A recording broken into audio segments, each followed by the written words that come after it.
Hey all my movie maniacs, Mark the Movie Man here. It is the final cut and I am still catching up on some of the reviews I wanted to bring to you.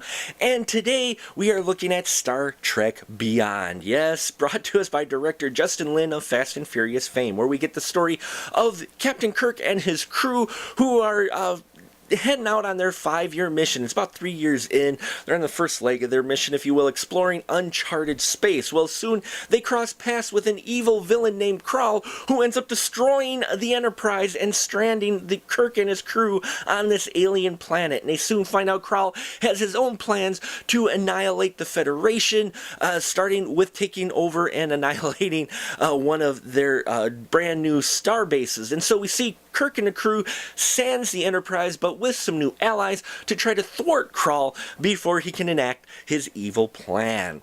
Now, when people saw this trailer and that, they're like, Justin Lin, great, it's going to be Fast and Furious Trek. And for the most part, yeah, you do get that in here, but I had fun with this film. This is the first one that I really had a blast with out of the new Star Trek films. Into Darkness was alright, but I didn't like the fact they were trying to redo Wrath of Khan so much. I think they could have done it more fresh, original story, and in here, we get that. We get a story. This is what I was kind of looking for after they came out with the reboot film, and it's a blast. Really, the cast is having fun. They got everybody back, though it was bittersweet seeing Anton back playing Chekhov, but still, I thought they all did very well. They're very comfortable in these characters now, and just the fact we got a new story rather than a rehash of one of the other Trek films, I thought was definitely a great step in the right direction with this. Now, Justin Lin has knacked directing action scenes, and the action scenes in here are breathtaking fast, definitely at you, but you can tell what's going on. They're handled very well and edited very well, so really enjoyed the action sequences in here. They were get you on the edge of your seat kind of way. And again, you can tell they let loose with this one, and so glad they did. It harkened back to the original series and how much fun they were having with that. There are some serious moments in here. Touching moment with a Spock, and they actually kind of address the passing of Leonard Nimoy, aka the original Spock in here, and I liked how they addressed that. They do a little bit more depth with Captain Kirk in here, but overall, it's not meant to be taken as a serious sci-fi film, but more of kind of that wagon train sci-fi film that Gene Roddenberry brought us. The special effects in here I thought were really well done, and I did definitely enjoy the addition of Sophia Boutella as the Jayla character. Such a fun character to watch. Great character. She's pretty badass in here, and it was great seeing her in the scenes with Captain Kirk as well as the other characters in here. Simon Pegg does well.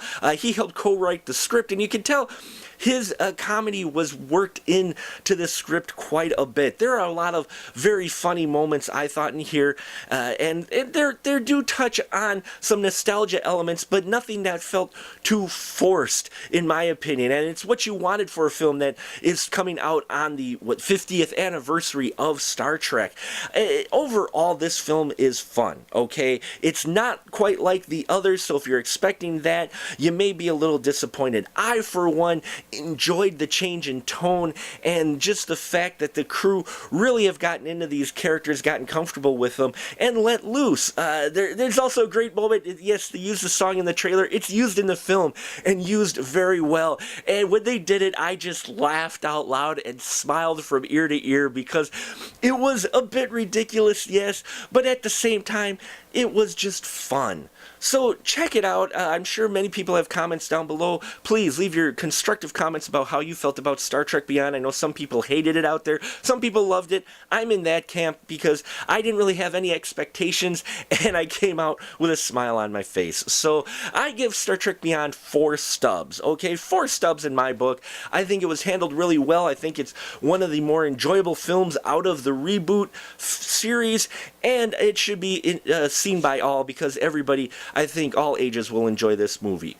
That'll about do it for us here at The Final Cut. Please subscribe if you haven't already. I appreciate every single one of you. As always, you're the reason I do these reviews, share this passion with you. Thank you so much, and as always, keep that ticket stub.